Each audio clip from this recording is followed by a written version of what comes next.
नोटबंदी के बाद गवर्नमेंट ने डिजिटल ट्रांजैक्शंस को काफ़ी बढ़ावा दिया और लोगों से कैश ट्रांजैक्शन से डिजिटल ट्रांजैक्शन में शिफ्ट होने के लिए कहा और लोगों ने उनको हाथों हाथ लिया। तो हर तरह के लोग, चाहे वो स्ट्रीट वेंडर हो, चाहे ऑटो रिक्शा वाले हो, चाहे वेजिटेबल शॉपकीपर हो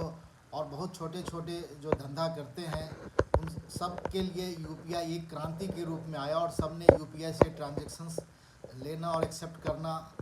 आसान बना दिया और सब लेने लगे और दिनचर्या काफ़ी अच्छी होने लगी। लेकिन अभी पिछले दिनों बेंगलोर जीएसटी डिपार्टमेंट ने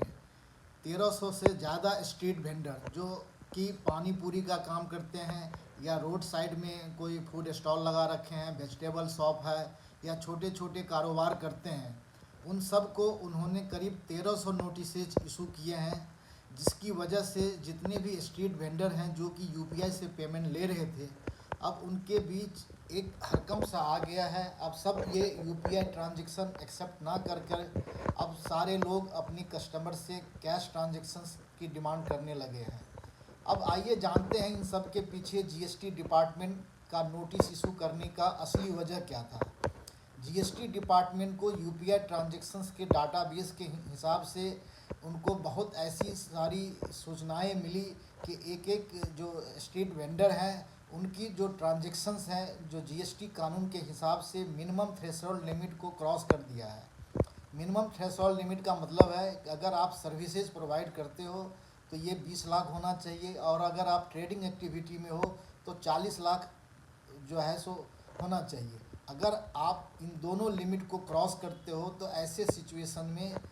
जिसका भी ये लिमिट क्रॉस करता है, ऐसे सारे दुकानदारों को जीएसटी का रजिस्ट्रेशन लेना कंपलसरी हो गया है। पहले होता क्या था कि जब कोई भी कैश में ट्रांजैक्शन करते थे तो उनका किसी भी तरह का ट्रांजैक्शन ट्रायल नहीं होता था, तो ऐसे सारे लोग बच जाते थे।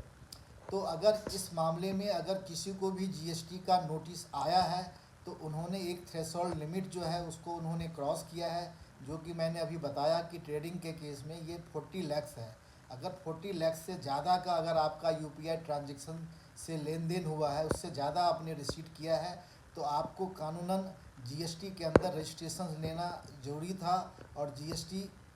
पे करना भी ज़रूरी था। तो इन्हीं को मद्देनज़र रखते हुए यूपीआई डाटा का एनालिसिस करने के बाद जीएसटी डिपार्टमेंट ने ऐसे सारे स्ट्रीट वेंडरों को नोटिस भेजा है। इसलिए अब इन सब से बचने के लिए स्ट्रीट वेंडर्स अब जो है यूपीआई ट्रांजैक्शन एक्सेप्ट ना करके कैश ट्रांजैक्शंस लेने लगा है और कैश की तरफ उनका झुकाव बढ़ने लगा है।